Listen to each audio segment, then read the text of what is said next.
الحمد لله رب العالمين والصلاة والسلام على أشرف الأنبياء والمرسلين أما بعد فأعوذ بالله من الشيطان الرجيم بسم الله الرحمن الرحيم إن الله يحب التوابين ويحب المتطهرين صدق الله مولانا العظيم اللهم صل على روح محمد في الأرواح اللهم صل على جسد محمد في الأجساد اللهم صل على قبر محمد في القبور۔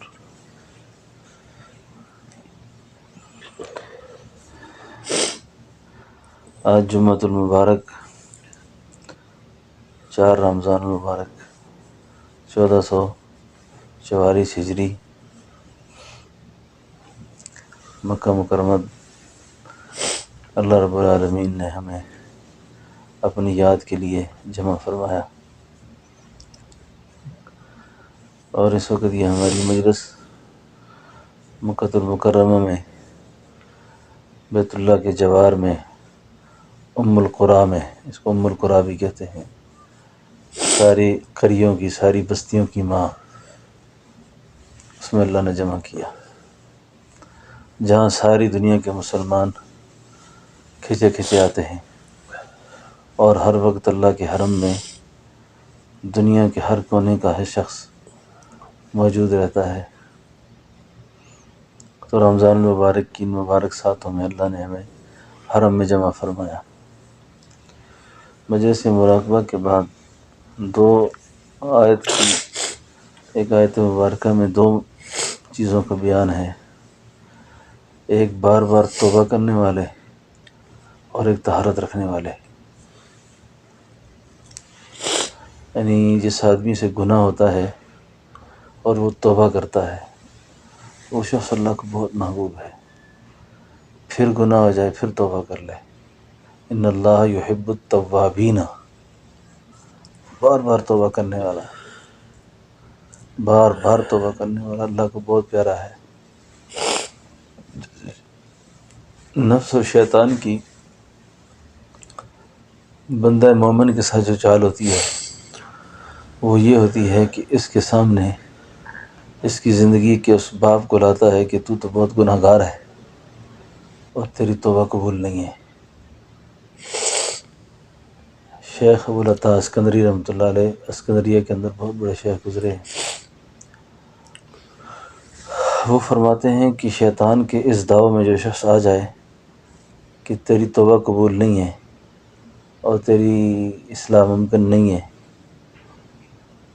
اس وسوسے کے ساتھ وہ گویا اللہ کی ذات پر عاجزی کا نشان لگاتا ہے، عاجزی کا دھبا لگاتا ہے،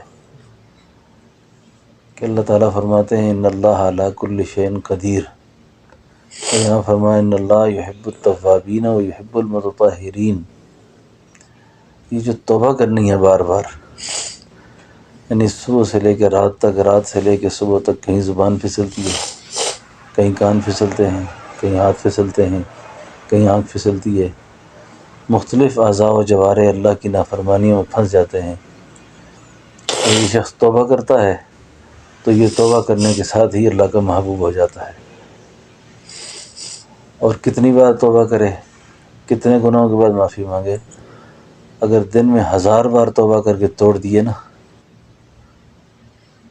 دن میں لاکھوں بار توبہ کر کے توڑی ہے، تو پھر بھی اس کے لیے مایوسی نہیں ہے،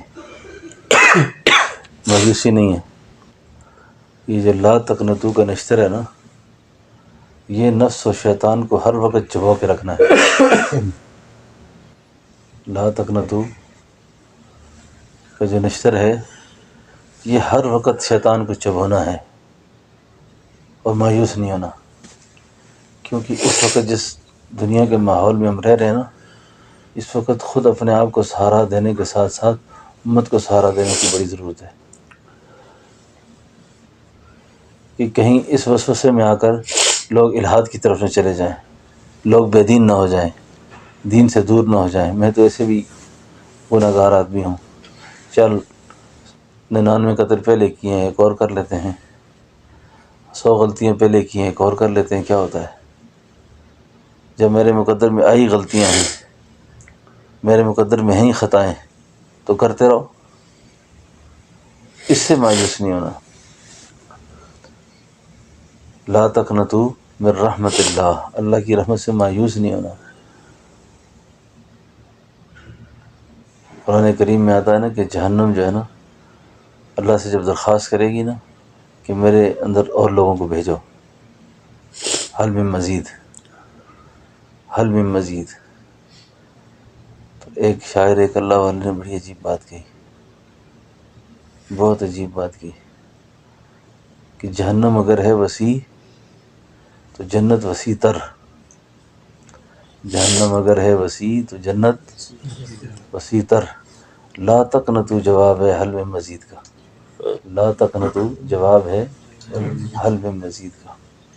تو ان اللہ یحب التوابین و یحب المتطہرین، توبہ کرے، بار بار توبہ کرے، اٹھتے بیٹھتے سوتے جاگتے لیٹتے استغفار پڑھ لے، اللہ معاف کر دینا، اللہ معاف کر دینا، اللہ جی مجھے معاف کر دینا۔ یہ التجا درخواست کرتا رہے تو بندہ گناہ کرتے کرتے تھک سکتا ہے، اللہ معاف کرتے ہوئے نہیں تھکتے، اللہ معاف کرتے ہوئے نہیں تھکتے۔ بلکہ اگر ماں باپ خفا ہو جائیں، کوئی مجھ سے ناراض ہو جائے، تو وہ راضی ہونے میں دیر لگاتا ہے، لیکن اللہ اپنے گناہ گار بندے کی توبہ میں دیر نہیں لگاتے۔ اسی لیے کسی مسلمان سے بدگمانی کو کیوں حرام کیا؟ بدگمانی کیوں حرام ہے؟ اس لیے ہو سکتا ہے اس نے توبہ کر دی ہو، اور وہ توبہ دل کا فعل ہے، توبہ دل کا فعل ہے۔ میرے پاس خود ایسے کئی دوستوں کے حالات موجود ہیں جن کو لوگوں نے اچھا نہ سمجھا کہ ان کی فلاں حرکتیں ٹھیک نہیں ہیں، فلاں حرکتیں ٹھیک نہیں ہیں، لیکن انہوں نے میرے سامنے توبہ کی، میں گواہ ہوں اس کی توبہ کا، جی میں کہہ سکتا ہوں کہ یا اللہ سے توبہ کی۔ اب وہ توبہ کر کے پتہ نہیں کہاں سے کہاں پہنچا ہوا، اور ہم بدگمانی کر کے، جی ہم ایک بہت بڑے انسان گزرے ہیں، کبھی جانا ہو توسا کے علاقہ میں، توسا شریف، تو اس اللہ والے کے مزار مرکز پہ حاضری بہت ضروری ہے۔ مجھے بہت زیادہ عقیدت اور احترام ہے ان کا میرے دل میں، بہت بڑے انسان تھے حضرت خواجہ سلیمان توسیٰ رحمۃ اللہ علیہ۔ ان کو لوگ پیر پٹھان کہتے تھے، جن کے ملفوظات خواجہ تذکرہ خواجہ سلیمان کے نام سے آگ لگانے کی صلاحیت رکھتے ہیں، عشق میں بھنی ہوئی باتیں ہیں ساری۔ آپ کی مجلس میں طوائفیں آئیں، طوائفیں، آپ نے مریدین سے فرمایا آپ باہر چلے جائیں، اور طوائفیں آ کے حلقے میں بیٹھ گئیں۔ کچھ سالکین کو بڑا خیال ہوا کہ حضرت نے طوائفوں کو تو بٹھایا اور ہمیں اٹھا دیا۔ جب وہ عورتیں چلی گئیں تو ان مریدین کو بلا کے شیخ نے فرمایا یہ تم سے بہت اچھی تھیں، یہ تم سے بہت اچھی تھیں۔ کہا حضرت طوائفیں اور ذاکرین سے اچھی؟ فرمایا یہ توبہ کی نیت سے آئی تھی، یہ توبہ کی نیت سے آئی تھی، اور تمہارے دل کے اندر اپنے بارے میں خوش فہمی ہے کہ ہم بڑے نیک لوگ ہیں اور یہ بہت گناہ گار ہیں، جی۔ اور قرآن کہتا ہے ان اللہ یحب التوابین و یحب المتطہرین، تو یہ تو توبہ کی نیت سے آئی ہے۔ اب جس شخص نے ندامت کے ساتھ اللہ سے معافی مانگ لی نا، اللہ نے اس کو معاف کر دیا ہے۔ بدگمانی کبھی کسی مسلمان سے نہ رکھیں، وہ کبھی نہ رکھیں۔ ایسے ایسے حالات بن جاتے ہیں کہ ساری زندگی کا زہد ایک طرف رہ جاتا ہے، اور گناہ گار کی آخری وقت کی ندامت وہ اللہ کو بہت پیاری ہو جاتی ہے، اللہ کو بہت محبوب ہوتی ہے۔ بڑے بڑے لوگ چھپے بیٹھے ہوتے ہیں، بظاہر ان پر کوئی بزرگی کا نشان نہیں ہوتا، لیکن وہ اللہ کے ہاں بڑے محبوب ہوتے ہیں، اس لیے کہ وہ دل سے اپنے آپ کو عاجز سمجھتے ہیں۔ اسی لیے فرمایا کہ اللہ رب العالمین نیک کی پکار پر ایک بار کہتے ہیں لبیک، اور گناہ گار کی لبیک پکار پر 3 بار کہتے ہیں لبیک۔ اس کی وجہ پوچھی گئی، یا اللہ اس کی کیا وجہ ہے؟ فرمایا نیک آدمی کو اپنی نیکی پہ گھمنڈ ہوتا ہے، اور گناہ گار کو کوئی آس نہیں ہوتی، گناہ گار کو کوئی آس نہیں ہوتی۔ وہ کہتے ہیں میرا دل ایسے ہی پریشان ہوں، میں ایسے ہی میں گناہ گار ہوں، پتہ نہیں میری فریاد سنی جائے گی نہیں جائے گی۔ ہاں تو ان اللہ یحب التوابین، اللہ بہت محبوب رکھتے ہیں، پیارا رکھتے ہیں توبہ کرنے والوں کو، توبہ کرنے والے کو۔ تو اس لیے ایک تو ہر وقت خود بھی توبہ استغفار کرتے رہنا چاہیے، اور استغفار اللہ کے حبیب نے فرمایا میں خود 70 بار کرتا ہوں، یعنی 70 کا عدد عربی زبان میں کثرت کے معنی میں استعمال ہوتا ہے، یعنی 70 کتنا استغفار کرتے ہیں؟ 70 بار۔ تو اگر 70 ہی کا عدد لگایا جائے تو کم از کم 70 بار کر لیا کرے آدمی، اور استغفار ندامت سے کرے، اپنے گناہوں کی پچھلی کو ساری چیزیں سامنے رکھ کر اللہ سے معافی مانگے۔ تو یہ ہے توبہ۔ اچھا، اس کے بعد متطہرین کا لفظ جو ہے نا کہ پاکیزگی، پاکیزگی بھی مومن کا جذب ہے۔ طہارت جو ہے نا یہ مومن کی شان ہے، طہارت کے بغیر بھی آدمی نہیں چل سکتا، کیونکہ عام طور پر یہ شریر جنات، شیاطین اور ایسی گندی چیزیں جن کا تعلق ناپاکی سے ہوتا ہے نا، وہ ناپاک کے ساتھ زیادہ رہتی ہیں۔ آپ نے دیکھا اللہ والے اکثر خوشبو کیوں استعمال کرتے ہیں، اکثر باوضو رہنے کی تلقین کیوں کرتے ہیں؟ اس لیے کہ اس میں فرشتوں کا ماحول کا اثر دخل خوشبو کے ساتھ اور طہارت کے ساتھ زیادہ ہوتی ہے، اور ناپاکی کے ساتھ شیاطین کا مدخل ہوتا ہے۔ گندے کپڑے استعمال کرنا، گندے کپڑوں میں سونا، گندے بستر پہ سونا، یہاں تک کہ آپ اگر واش روم میں جا رہے ہیں تو ہمارے ہاں تو یہ ہے کہ پیچھے والا آ کے صفائی کرے گا، نہیں، آپ خود صفائی کر لیں، اس کی خود اس کو صاف کر لیں، تاکہ وہاں بھی نجاست ظاہری نظر نہ آئے۔ اب کئی مصنون دعائیں جو وضو میں پڑھی جاتی ہیں، آدمی کو بڑی فکر ہوتی ہے، یار میں واش روم میں پڑھوں یا نہ پڑھوں، کیا کروں میں؟ ہاں، اس کا مسئلہ بھی سن لیں کہ کئی دفعہ آدمی مصنون دعائیں پڑھنی ہے، بسم اللہ پڑھنی ہے، اور وضو کے درمیان کی دعائیں پڑھنی ہے، اب میں وہ واش روم میں کیسے پڑھوں؟ اس کا یہ ہے کہ نجاست ظاہری نہ پڑھی ہو تو آپ پڑھ سکتے ہیں، ظاہری طور پہ کوئی گندگی نظر نہ آئے تو آپ پڑھ لیں۔ تو یہ ہے کہ آپ ظاہری گندگی کو بھی وہاں سے دور کریں، اس کو بھی طہارت کریں، پاک کریں اس کو۔ اور طہارت کے اندر نا یہ بڑا اہم مسئلہ ہے کہ جو آدمی طہارت کا خیال رکھتا ہے نا وہ توبہ کی طرف زیادہ ہوتا ہے، وہ پاکیزگی کی طرف زیادہ اعمال میں چلتا ہے۔ اور اگر آپ طہارت کو دیکھیں تو رسول اللہ صلی اللہ علیہ وسلم کی جو ادائیں ہیں نا، اس ایک ایک ادا کے اندر بڑی خیر ہے، ایک ایک ادا کے اندر۔ یعنی واش روم جائیں تو آپ کون سا پہلا قدم رکھنا ہے؟ بایاں۔ جس آدمی کو ہارٹ اٹیک ہوتا ہے نا، ہارٹ اٹیک جب ہوتا ہے تو ہارٹ اٹیک جب بھی ہوتا ہے نا تو بندہ دائیں کروڑ گرتا ہے، دائیں کروڑ گرتا ہے۔ اب آپ اس کی اگر حکمت کو دیکھیں کہ واش روم میں داخل ہونے والا بائیں پیر رکھتا ہے نا، خدا نہ خاصہ کئی دفعہ ایسا ہوتا ہے کہ نہیں واش روم کے اندر جاتے ہوئے گر گئے وہ، تو یہ باہر گرے گا، یہ باہر گرے گا نا، یعنی واش روم کے اندر نہیں گرے گا یہ۔ اور جب باہر نکلتا ہے آدمی واش روم سے تو کون سا پیر نکالنا ہے؟ دایاں۔ اب جب دایاں پیر نکالے گا نا تو کہاں گرے گا؟ باہر گرے گا۔ سنت کے اندر بھی عجیب، یہ طہارت کی ابتدا ہے کہ ہاں یہ طہارت کی ابتدا ہے۔ اسی کے اندر اللہ رب العالمین نے بڑی عجیب عجیب حکمتیں بیان فرمائی ہیں کہ محبوب دو عالم کے طریقے کے اندر کیا کیا حکمت ہے یہ۔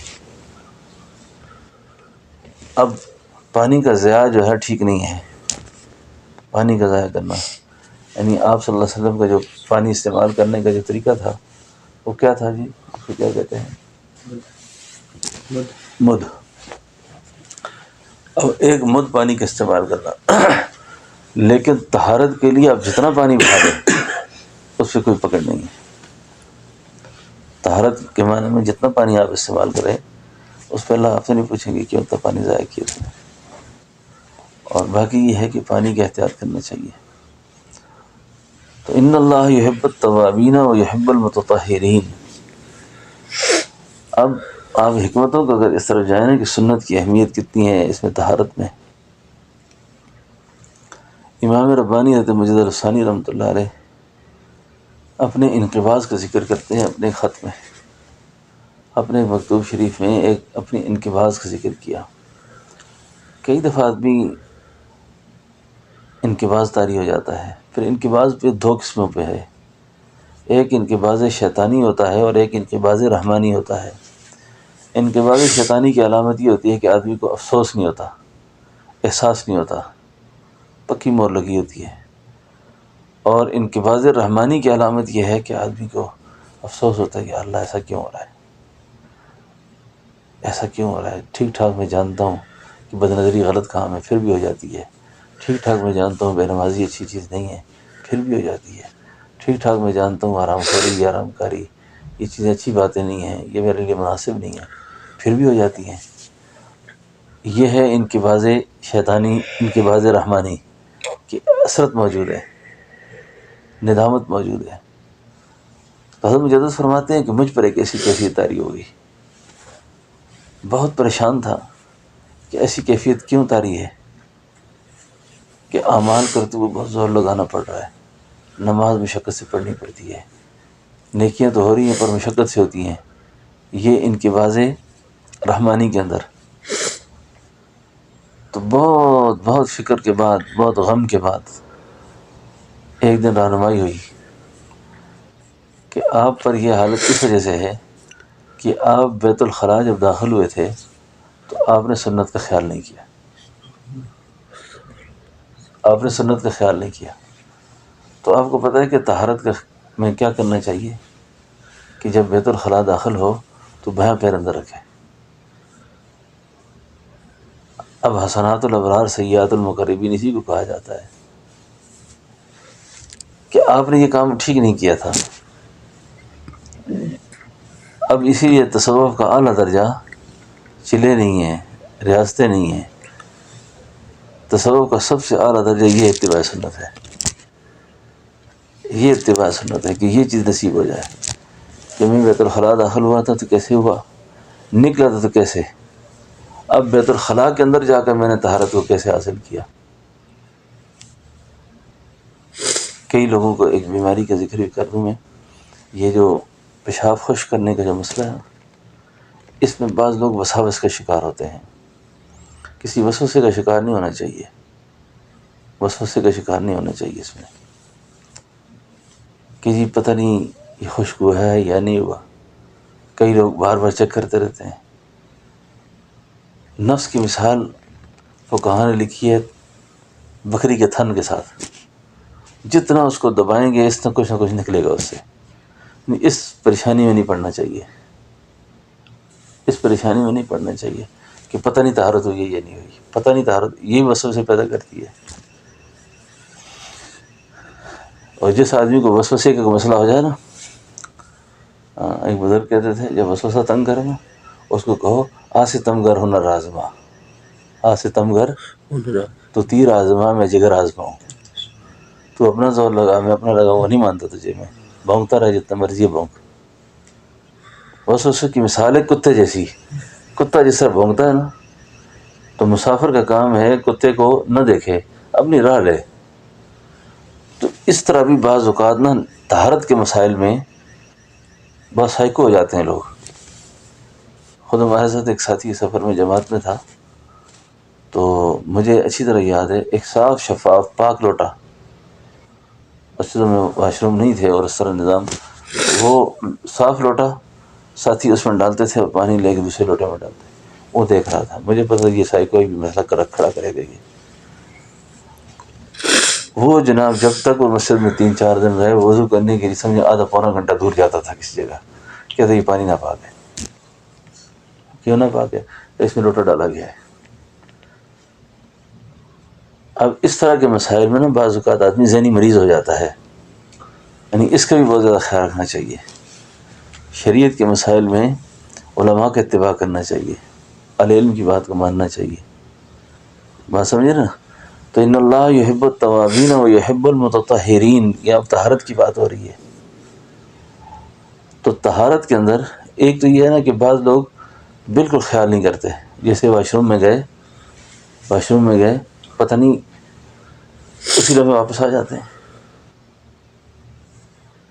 حالانکہ رسول اللہ صلی اللہ علیہ وسلم نے وعید فرمائی ہے، اور ایک قبر پہ عذاب کی جو وجہ، آپ کھڑے ہو گئے اور فرمایا صاحب قبر کو عذاب ہو رہا ہے، اور صحابی نے پوچھا حضور کس وجہ سے؟ فرمایا یہ شخص پیشاب میں احتیاط نہیں کرتا تھا، یعنی پیشاب میں احتیاط نہ کرنا۔ دوسرا ایک مسئلہ طہارت کے اندر یہ ہے کہ آج کل جیسے یہ غسل خانہ اور ساری چیزیں جمع ہیں، انہیں تو یہ چاہیے تھا کہ یہ الگ الگ ہوتی، قاضی کی جگہ الگ ہوتی، غسل کی جگہ الگ ہوتی۔ اب وساوس کی جو بیماری ہے نا، حدیث میں آتا ہے اس کی پیدا ہونے کے ایک سبب یہ بھی ہے کہ لوگ پہلے اسی جگہ پیشاب کرتے ہیں پھر کھڑے ہو کے غسل کر لیتے ہیں، اور ایسی صورتحال کے اندر بھی اس جگہ کو صاف پاک رکھنا چاہیے، اس کے بعد غسل کرے، یعنی اتنا پانی بہائے کہ اس کو یقین ہو کہ یہ جگہ صاف ہو گئی ہے، جگہ صاف ہو گئی ہے، ٹھیک ہے نا۔ تو اس کا بہت زیادہ خیال رکھنا چاہیے۔ تو ایک تو مضمون یہ عرض ہوا کہ توبہ، دوسرا طہارت یہ بہت اہم مسئلہ ہے، طہارت کا بہت اہم مسئلہ ہے۔ کم از کم آدمی جب سویا ہو نا، سو رہا ہو، تو کئی دفعہ ایسا ہوتا ہے کہ سو ہی گیا، نہیں اٹھ سکا پھر۔ اب جب یہ سویا تھا تو کس حال میں سویا ہوا ہے؟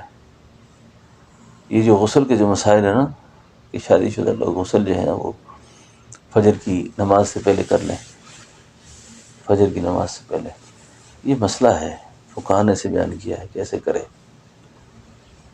لیکن بندہ مومن کو ناپاک سونا نہیں چاہیے، یہ بات عوام کے لیے ہی ہے۔ خواص کے لیے یہ ہے کہ وہ ناپاک رہیں کیوں،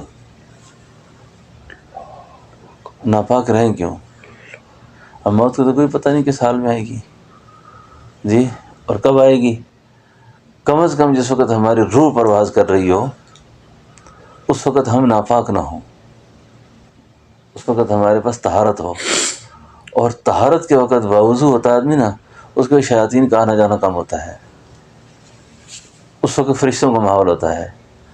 تو اس میں یہ ہے کہ خدا نخواستہ اگر میں باوضو ہوں اور میری روح پرواز کرنے کا وقت آیا ہے تو یہاں شیطان کو مداخلت کی اجازت نہیں ہے پہلے، اب شیطان نہیں آ سکتا یہاں پہ۔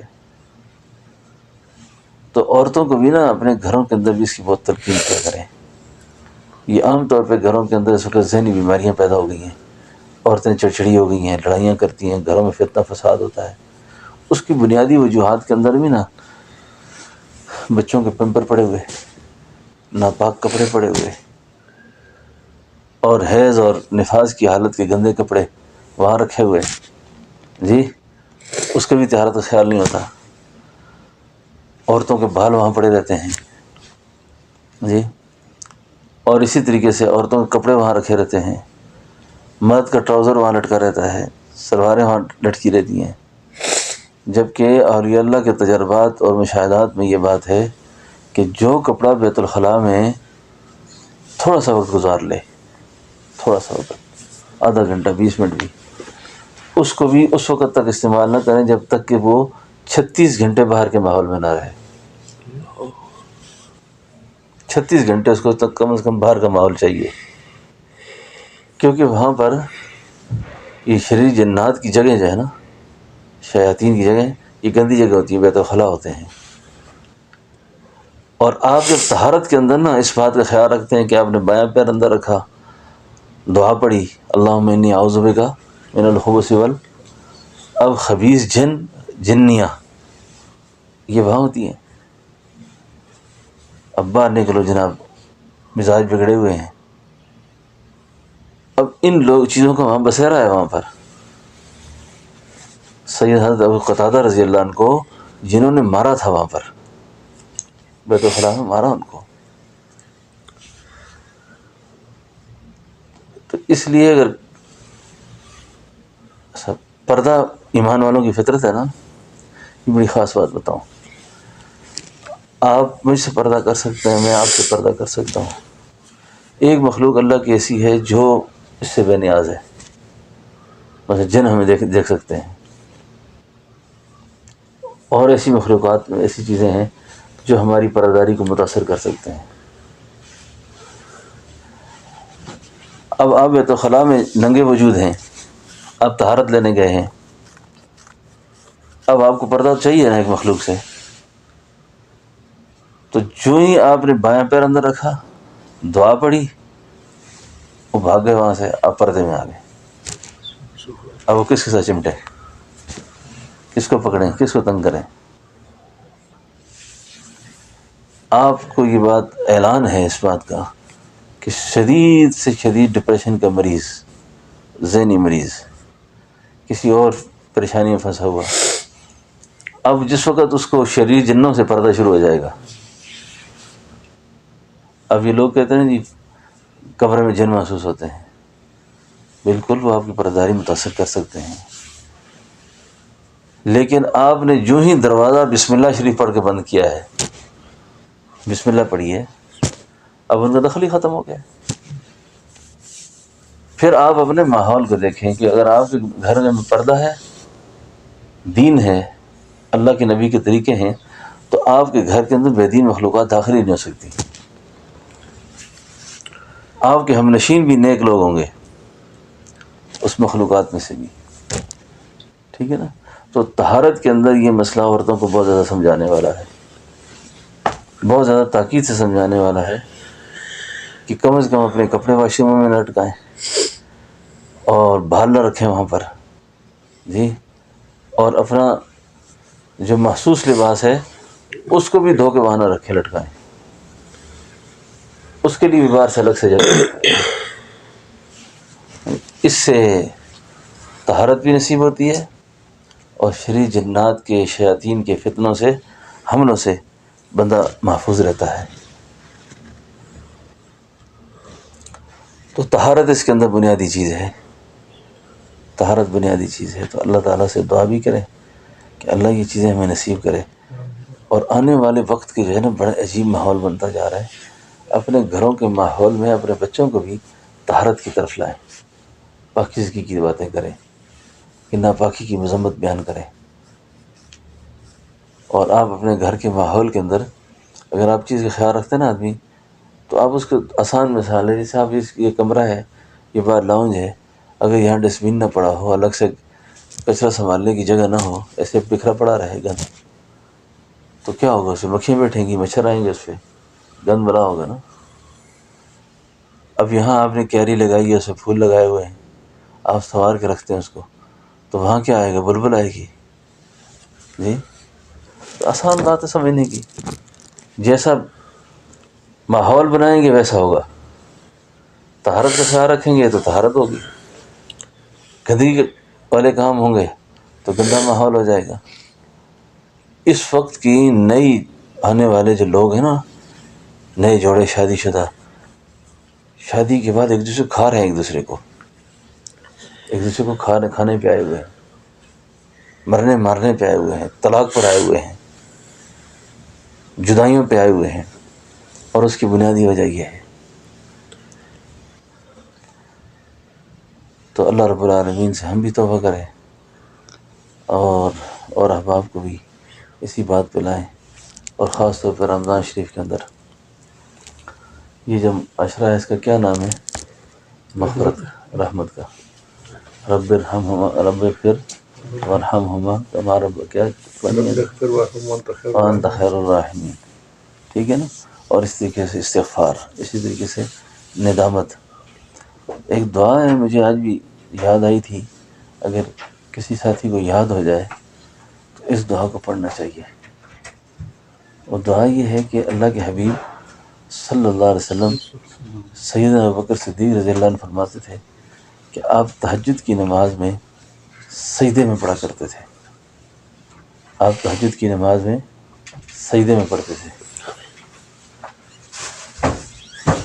اور سجدے میں آپ پڑھتے تھے اللہم انی ظلمت نفسی، اللہم انی ظلمت نفسی ظلما کثیرا ولا یغفر الذنوب الا انت فاغفر لی مغفرۃ من عندک وارحمنی انک انت الغفور الرحیم۔ اللہ اکبر۔ اگر آپ تھوڑا سا غور کریں نا، اللہم انی ظلمت نفسی، مفتی صاحب کیا معنی ہوگا اس کا؟ اے اللہ میں نے ظلم کیا اپنی جان پر بہت زیادہ۔ اللہم انی ظلمت نفسی ظلما کثیرا، بہت زیادہ۔ یہ کون کہتا ہے؟ یہ سیدنا ابوبکر صدیق کو دعا سکھائی جا رہی ہے. ہائے ہائے، افضل البشر بعد الانبیاء،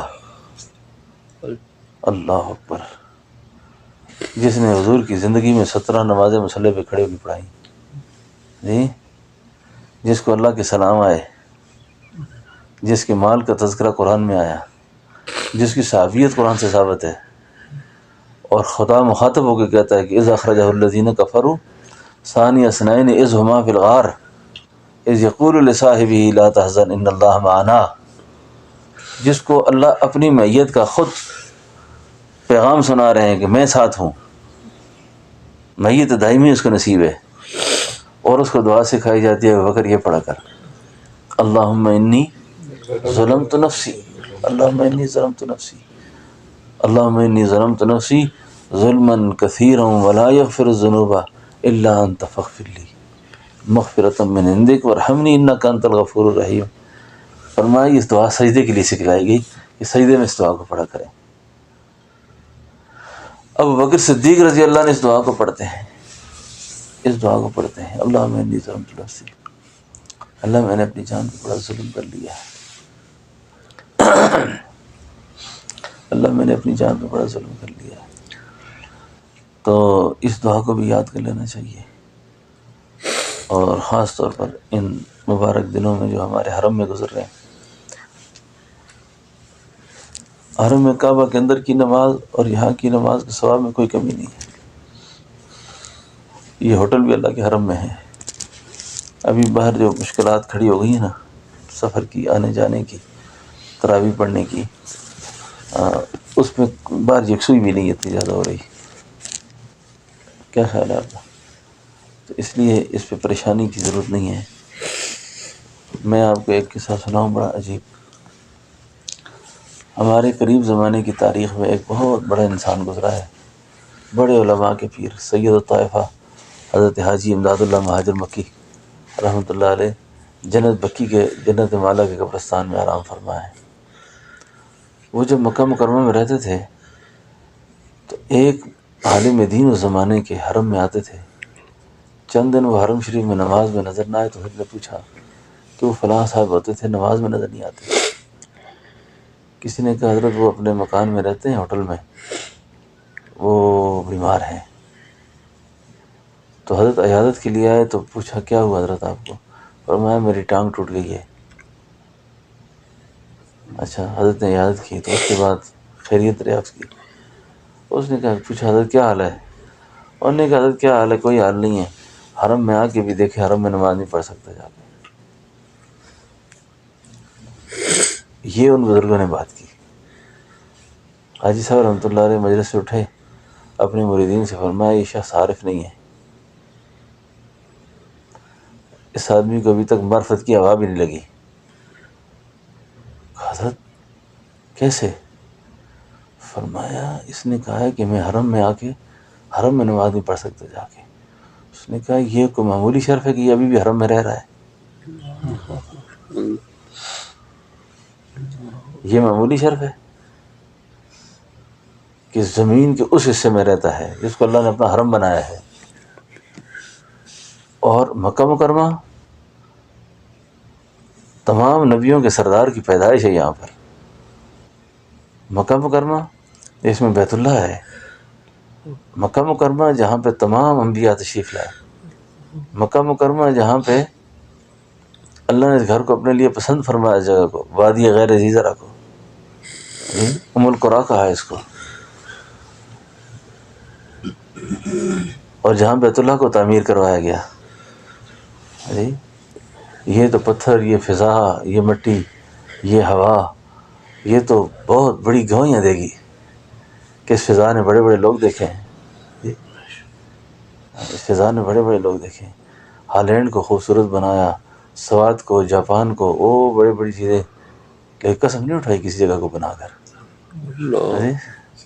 کہ میں نے ہالینڈ بنایا اتنا خوبصورت ہے، میں نے دیکھو سوات بنایا اتنا سبززار ہے اس میں، میں نے فلاں جگہ خشک پتھر بنائے، قسم اٹھا دی. حکیم اختر صاحب رحمۃ اللہ علیہ بڑے عاشق بزرگ تھے. بڑے عارف تھے، یہاں حرم میں بیان کر رہے تھے، تو ایک مریض نے پوچھا حضرت یہ کیا بات ہے کہ ساری زمینیں خشک ہیں، یہاں پر بہت خشک ہیں، لیکن قرآن کہتا ہے لا اقسم بہذا البلد، میں قسم اٹھاتا ہوں اس شہر مکے کی. تو فرمایا اس میں کوئی جگہ خوبصورت نظر نہیں آ رہی.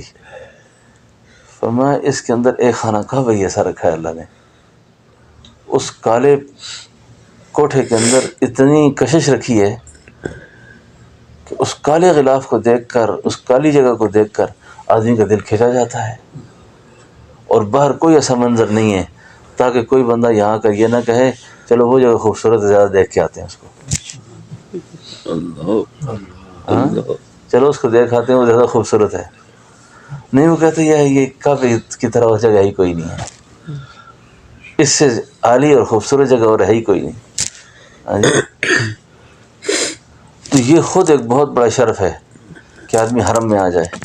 بس یہاں آ کر بہت زیادہ جس چیز کا خیال رکھنے والی ہے نا، حرم میں کوئی گناہ نہ کرے. جو شخص حرم میں بھی گناہ کرے گا نا، یہ بات سننے والی ہے بہت، جس سے کبائر اگر حرم میں نہیں چھوٹے نا، باہر اس سے چھوٹنا مشکل ہو جائیں گے، حرم سے باہر. اور یہاں کے گناہوں سے خاص طور پہ بد نظری سے بچنا. طواف کے دوران بھی حرم میں عورتوں کا آنا جانا زیادہ ہے، اور کچھ ایسی بیچاریاں ناسمجھ ہوتی ہیں کہ وہ حرم میں پہنچ کر پردے سے مستثنیٰ ہو جاتی ہیں، جبکہ حرم کے اندر پردہ اور زیادہ بدرجہ والا ضروری ہے.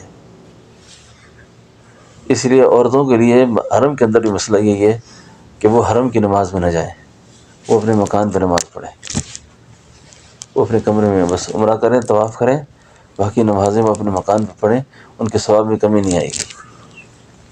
تو بہرحال